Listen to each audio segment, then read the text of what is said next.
Et bonjour tout le monde, bienvenue sur mon chantier et bienvenue sur ma chaîne YouTube. Aujourd'hui, on se retrouve encore pour mes travaux dans cette maison. Donc, comme je vous ai dit dans la précédente vidéo, aujourd'hui, on va s'attaquer au seuil de la future baie vitrée et de toutes les petites bricoles que j'ai à faire à droite et à gauche. Sans plus tarder, c'est parti.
Bon, alors, le bas de la baie vitrée est fait. Après avoir passé 3 bétonnières, il me semble. Je vais vous faire voir un peu le résultat. Hop. Donc, voilà. Alors, c'est légèrement en pente. Donc, ici, c'est un peu plus haut. Il va falloir, par contre, que je fasse... Oh, je vais éteindre ça. Hop.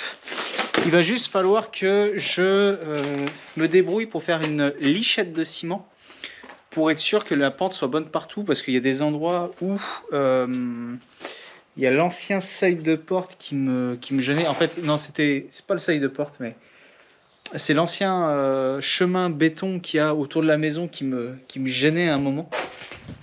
Donc la pente, des fois, à certains endroits, elle n'est pas tout à fait franche. Donc il faut que je fasse vraiment une fine couche de ciment après par-dessus pour être sûr d'avoir une pente correcte. Donc il faut que je fasse une légère retouche au ciment pour être sûr que j'ai une pente correcte pour faciliter l'évacuation de l'eau. Donc j'ai pas besoin de mettre 1 cm par mètre comme en plomberie, hein. C'est vraiment que ce soit léger. Et limite j'essaierai de faire un petit truc en bas de la baie vitrée pour être sûr à 100% qu'il n'y a aucun moyen qu'il y ait de la flotte qui passe par en dessous. Donc maintenant que hop, ça c'est fait, on va s'occuper de ça. Donc c'est l'ancien emplacement de la cheminée et moi je vais y mettre un insert. Alors, comme je vous ai dit dans la dernière vidéo, je vais mettre cet insert. J'ai enlevé un peu le bordel. Bon, on va mettre ça comme ça. Donc c'est cet insert là que je vais mettre. C'est un Godin Alors, je sais plus si c'est Saint-Gaudin ou Gaudin. Donc c'est un 3268. Il faudra le mettre ici. Donc il faut que je vire ces briques-là, là, les briques qu'il y a en façade. Il va falloir aussi que je monte deux rangs de parpaings. Je pense que 2 rangs en hauteur, ça devrait suffire. C'est des parpaings de 20, donc ça fera 40 cm de plus. Donc on sera à quelque chose près à 50 cm. Il faudra que je regarde avec un mètre pour voir si c'est pas trop haut. Mais je veux surtout que ce ne soit pas trop bas, parce que j'ai pas envie de me péter le dos en le chargeant avec des bûches. Donc on va faire ça, mais d'abord, première chose à faire, hop là, c'est qu'il va falloir nettoyer un peu ce bordel-là, parce que ouais, il y a pas mal de choses encore. Hein.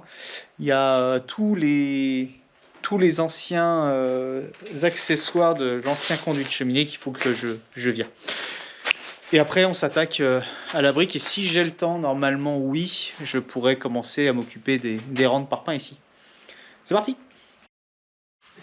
Bon, du coup, comme vous avez pu le voir, hop là, je vais me mettre comme ça, ce sera peut-être mieux. Comme ça, peut-être. Comme ça, peut-être. Oui. Bon, du coup, je vais vous prendre avec moi. J'ai regardé. J'ai regardé pour la profondeur et tout. Je vais vous mettre un peu de lumière. Oh. Allez. Ah. Pas facile quand on a 2 mains gauches. Alors, le trait que vous voyez ici, c'est le bord de mon insert en comptant l'isolation laine de roche qu'il y a ici. Donc c'est un panneau de laine de roche en 30. Donc j'ai mis 10 cm plus les 3 de la laine. Pourquoi 10 cm? Pour qu'il y ait un système de convection, que l'air arrive bien ici, derrière l'insert. Donc, chose qui est obligatoire hein, d'ailleurs. Donc, ce qui fait que, sans faire trop exprès, l'insert arrive ici. Là, il arrive pas au bord là, mais il arrive sur l'ancienne pierre qui est là. Donc, pour le peu que je pourrais gagner, l'insert, il va aller contre cette paroi-là, là. Donc, enfin, il va aller à ce niveau-là. Donc, en gros, l'insert sera au même niveau que l'emplacement de la cheminée à l'époque. Donc, je perds pas énormément de place. J'en gagne pas non plus, du coup. Voilà. Alors, pour ce qui est de la hauteur, j'ai regardé par rapport à la hauteur totale de l'insert, plus la hauteur de porte, etc. Oh, j'avais pas vu ça. Je vais vous faire voir un truc après. Donc, plus la hauteur de porte, etc. Donc, j'ai décidé de mettre qu'un seul rang de parpaing. Parce que si j'en mets même ne serait-ce que 2, ça fera beaucoup trop haut. Ce sera pas très agréable. Et on pourra pas vraiment se mettre devant le feu, debout devant le feu de cheminée. Sinon, ce sera trop. Donc, un seul parpaing, ça va suffire. Donc, maintenant, je vais vous faire voir un truc que je viens tout juste de voir. Et franchement, ça me fait chier de le voir. Alors, je ne sais pas si vous allez bien voir. Et vous voyez tous les points blancs là? C'est de la moisissure. Et il y en a absolument partout, même en haut du conduit, puisque mon conduit n'est pas étanche. Il y a de la flotte qui passe.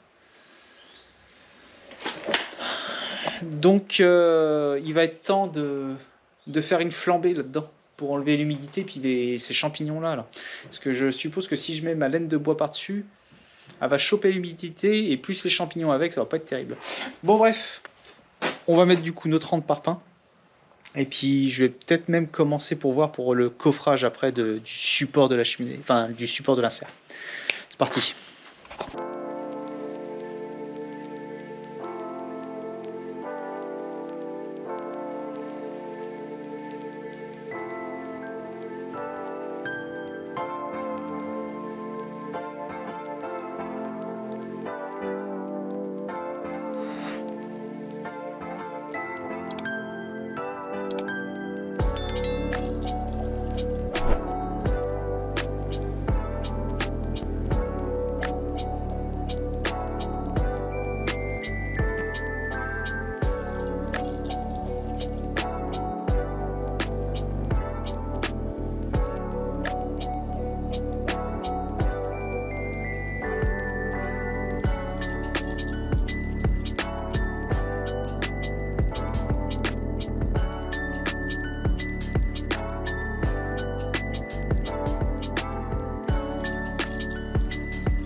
Bon, petite pause dans la mise en place de l'insert.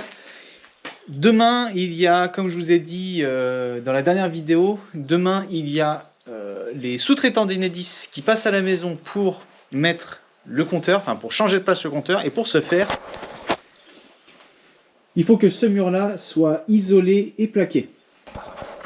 Donc, on va faire ça en vitesse. Ça va pas être très très long. Le plus chiant, ça va être de mettre la plaque de plâtre en haut. Je voulais vous faire voir un petit truc aussi. Ça y est, il est monté. Bon, j'ai fait ça hors caméra hein, parce que c'est vraiment pas ce qui est le plus intéressant de monter un petit bout de parpaing. Donc il y a juste là, il y a un trou ici, mais ce sera bourré au ciment et de ce côté-là, ce sera de la pierre. Donc, que je vous explique rapidement, on va pas passer 3 heures là-dessus. Pour ce mur-là, il faut le percer pour passer une gaine de 40. Il faut que je le perce à 1,75 m de hauteur. Pourquoi 1,75 m? Parce que dans les normes, alors, si je dis pas de bêtises, oui c'est ça, dans les normes pour le tableau, pour le compteur Linky avec le disjoncteur abonné, il ne faut pas que ça dépasse 1,80 m de hauteur. Il me semble que c'est même l'axe de la gâchette de déclenchement qu'il ne faut pas que ça dépasse 1,80 m de hauteur. Et il ne faut pas que ce soit en dessous de 90 cm. De souvenir. Donc moi je mets 1,75 m puisque moi le câble va se voir de l'extérieur. Donc j'ai pas envie que je vois un gros câble passer machin. Et je peux pas percer en biais parce qu'il me semble que c'est pas autorisé de faire des passages de câbles en biais comme ça dans un mur. Donc il me semble qu'il faut que ce soit droit. Donc 1,75 m comme ça, on le voit le moins possible. Enfin il y a moins de sections de câbles à l'extérieur. Donc voilà, perçage du trou. Ensuite, on met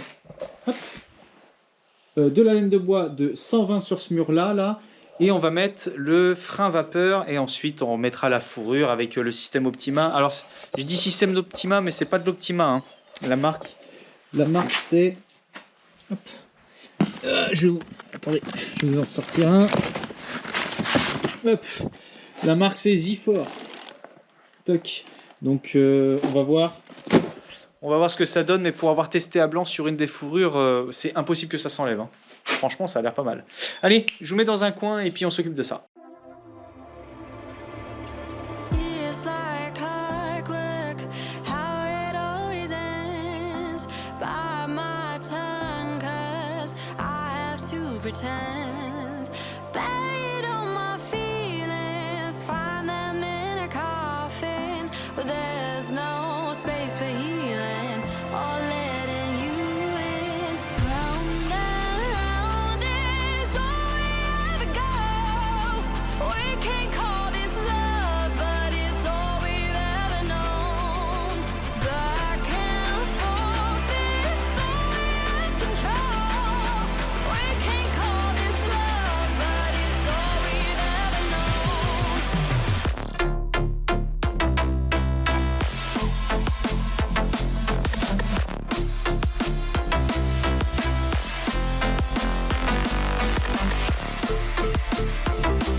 Must be something heaven sends.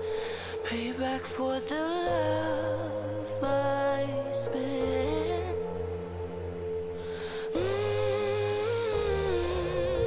Oh my, this time I'ma keep it gonna stay fucked up, feel so good. High on my, the sky underneath my feet, it never looked so good. Oh my, that's right, I'ma keep it up, stay fucked up, that's my mood. Oh my euphoria.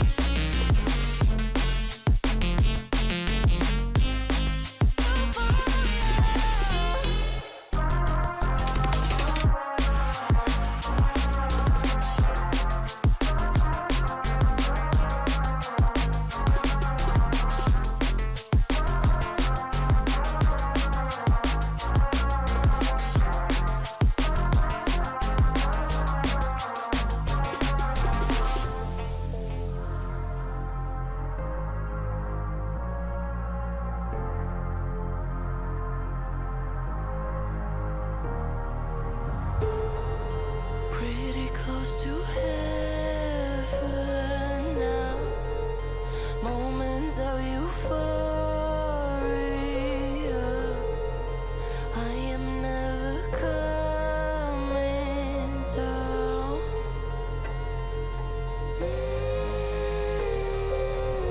Oh my, this time I'ma keep it gonna stay fucked up, feel so good. High on my, the sky underneath my feet, it never looked so good. Oh my, that's right, I'ma keep it up, stay fucked up, that's my mood. Oh my euphoria.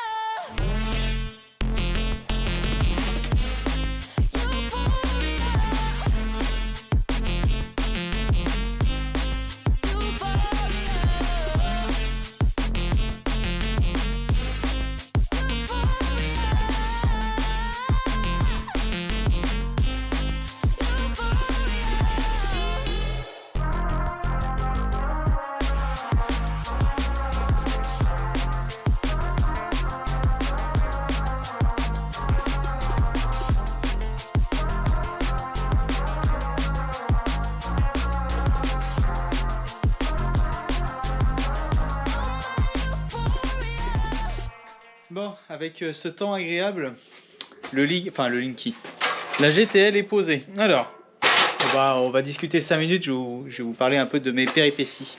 Alors déjà, première chose, Enedis se sont mélangés les pinceaux apparemment, puisque normalement, je devais avoir un prestataire qui devait passer pour faire le déplacement du compteur Linky. Oh. Je devais avoir le déplacement d'un compteur Linky, sauf qu'en fait ils sont venus pour une mise à jour du compteur Linky.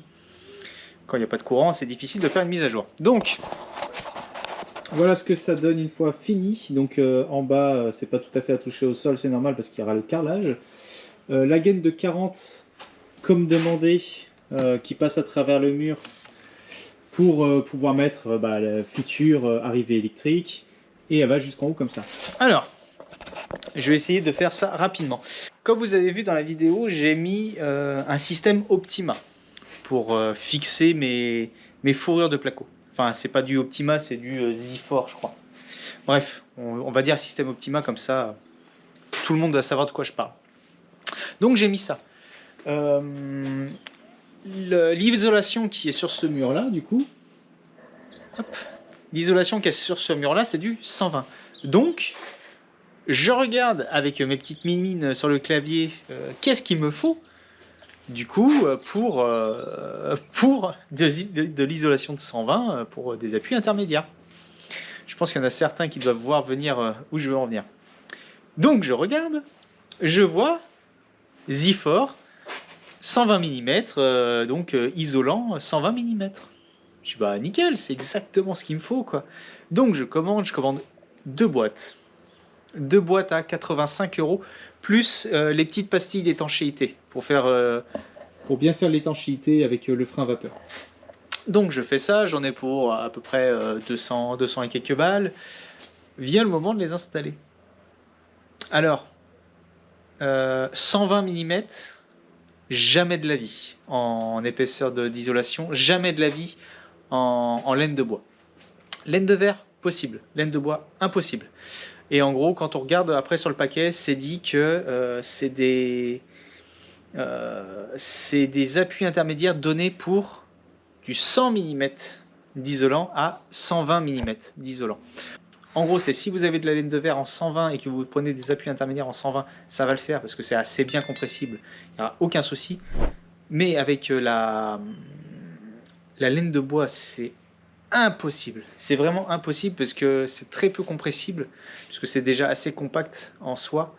Donc pour recompresser ça derrière, c'est même pas la peine. Donc du coup, il va falloir que je regarde après maintenant pour des systèmes Optima, mais pour des systèmes réglables.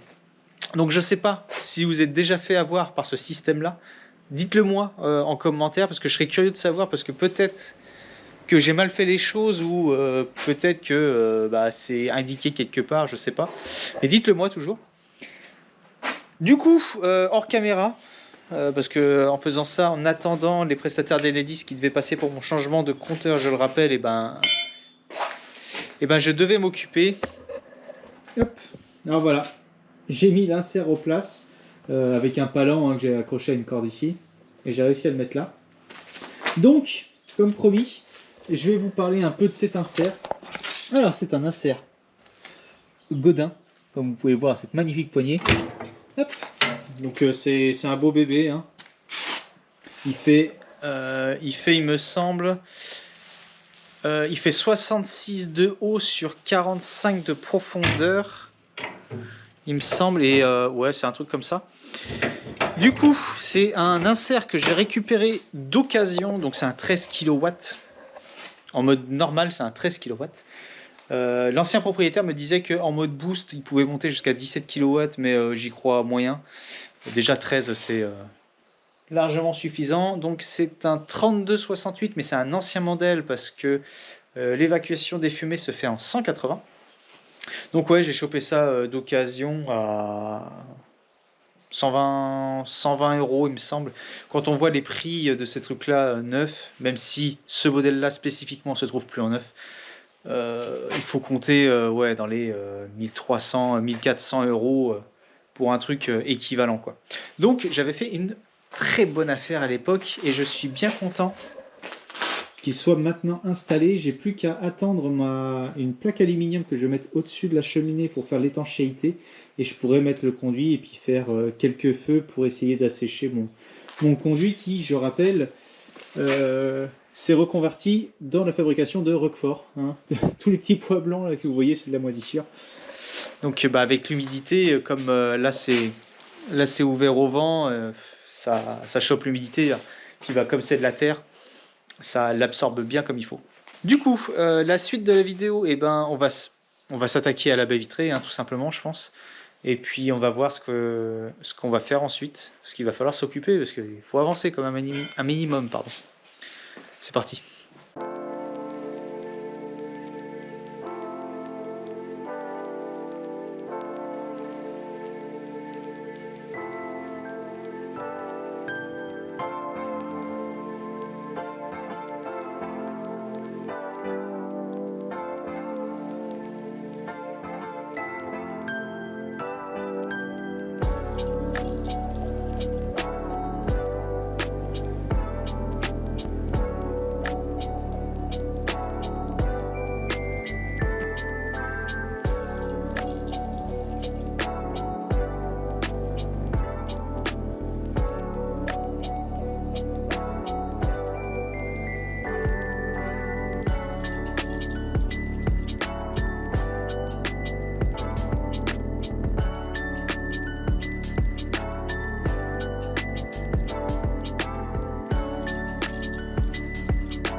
Bon, ça y est, comme vous avez pu le voir, la baie vitrée est enfin à sa place. Non sans mal, puisqu'il y avait pas mal à rattraper au niveau des hauteurs pour que ce soit de niveau. Donc, Voilà ce que ça donne. Alors dans la pièce, c'est beaucoup plus clair, hein, forcément. Maintenant qu'il y a une grande entrée de lumière, pardon. Je vous fais voir un peu les pattes de fixation. Alors voilà comment ça se présente. En fait, vous avez le rail ici, là, avec l'espèce de petit joint noir. Il y a un écrou, enfin une vis quart de tour qui se met dedans, qui est dentelée un peu. Et après, vous mettez votre patte de fixation que vous fixez dans le mur. Alors ça, c'est les pattes de fixation que j'avais pour la porte-fenêtre et ce qui va me servir pour les fenêtres aussi. Tout simplement parce que j'avais acheté autrement, hop, ce type de fixation là. Mais c'est beaucoup moins... je les trouve beaucoup moins bonnes, hop, que ce genre de pattes là, les pattes à l'équerre. Donc après, avec des petites cales plastiques pour essayer de rattraper le niveau. Alors là, il n'y en a pas par contre, donc il va falloir que je remette un peu de ciment. En gros, je vais sceller mes pattes au ciment pour certaines qui ont des gros déports. Puisqu'en fait, en serrant ces vis là, la baie elle a tendance, et la baie, les fenêtres et les portes, hein, ils ont tendance à tourner sur elles-mêmes et du coup, en fait, c'est plus du tout aligné avec le rail. Tandis que là, si on ouvre, ça s'ouvre nickel. Bon bah là, il fait un temps de merde dehors, mais hop, voilà. Et aussi, très important, n'oubliez pas de mettre des pattes au niveau des points de fermeture, puisque sinon, quand vous allez vouloir claquer la baie, ici, là, ici, ça va avoir tendance à bouger. Donc, n'oubliez pas de mettre des points de fixation assez régulièrement et n'hésitez pas à en mettre, quoi, hein, ça coûte pas plus cher. 2, 4, 5, là j'en ai 5. C'est le grand minimum, hein. 4 ça aurait été trop peu. Donc maintenant pour la suite de la vidéo. Alors, pour finir la vidéo, on va faire un truc qui n'est pas non plus excessivement long, mais quelque chose qu'il faut faire. On va peut-être faire deux choses dans cette fin de vidéo. Tout d'abord, je vais essayer de resceller mes pierres là et surtout resceller, injecter de la chaux à l'intérieur de ce mur là pour que tout soit aggloméré ensemble. Premièrement, et si j'ai un peu de temps aujourd'hui, hop, on va s'atteler à l'isolation du plancher ici. On va s'atteler à l'isolation du plancher si je peux. Après, est-ce que je le fais vraiment maintenant? Est-ce que j'attends pas de mettre mon plancher? Non. Donc, pour la suite de la vidéo, alors là, comme vous avez pu le voir en ouvrant la porte, enfin la baie vitrée, c'est magnifique baie vitrée, hein. Il pleut dehors, il pleut et il y a du vent, donc je vais pas aller sur le toit aujourd'hui pour finir mon solin et ma sortie de cheminée. Je ferai ça demain. Demain apparemment il fait beau. Donc pour aujourd'hui, ce qu'on va faire, c'est que on va s'atteler à ce pan de mur là. On va essayer de le rejointer et de le resceller, puisque à l'intérieur il y a des trous, sont immenses. En fait, il n'y a plus rien à l'intérieur. Il y a des rongeurs qui ont été dedans, qui ont tout fait dégringoler. Un peu comme ce qu'il y a en haut là-bas, qu'il va falloir que je fasse. Donc on va faire ça aujourd'hui et demain on finit le solin de la cheminée ainsi que le tubage et ce sera une fin de vidéo. Voilà, allez, c'est parti.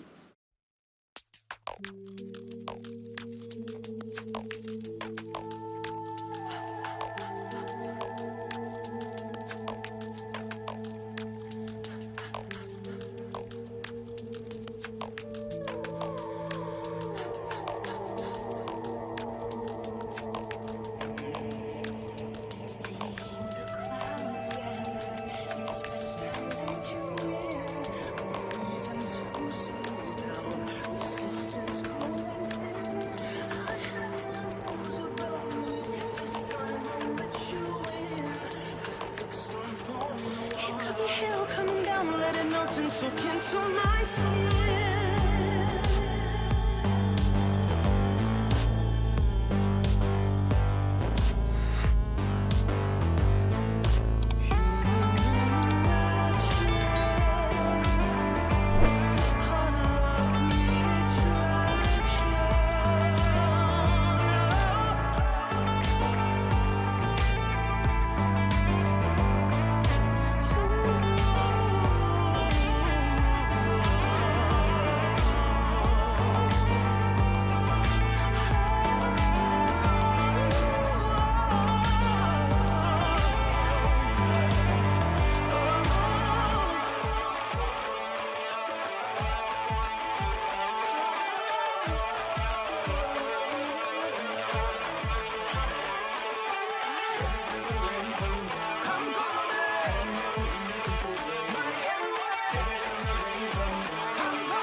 Bon, en attendant que mes joints de silicone sèchent au niveau de mes solins, je suis en train de préparer la mise en place du tubage de la cheminée. Donc, Je vous fais voir.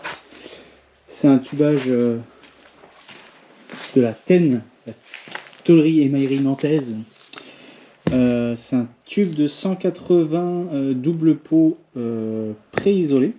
Donc pré-isolé, hein, pour moi c'est de l'isolation. Hein, c'est de la laine de roche hein, qu'il y a dessus avec un treillis inox.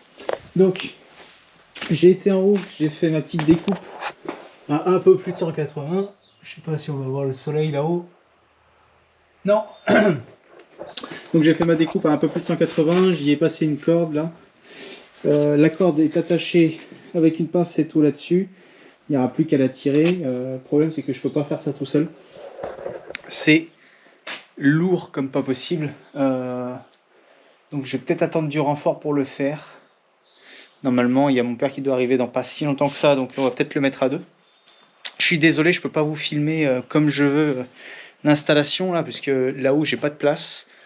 Le toit est glissant parce qu'il vient de pleuvoir et puis bah oui, j'ai pas de place pour poser la caméra quoi. Du coup, je vous reprends une fois que c'est fait. Ce que ça donne une fois posé. C'est pas du grand art, mais ça va suffire à faire l'étanchéité. Donc là, c'est une bande étanche ici, qui est prise derrière avec le solin. Un joint de silicone là. Là, il faut que je refasse du ciment. Là, dans le coin, il faut que je cimente aussi pour cacher la misère. Je vais avoir la même chose à faire là-bas. Et puis, c'est bon. Ce sera déjà ça. En fait, j'aurais dû faire qu'un seul côté et pas toucher aux deux autres. Enfin, à l'autre. Parce que ça veut dire qu'il faut que je fasse l'autre là-bas, à moins que j'arrive à cacher la misère avec du ciment. J'en doute. On va voir. Allez, on va encore s'occuper du reste de la cheminée.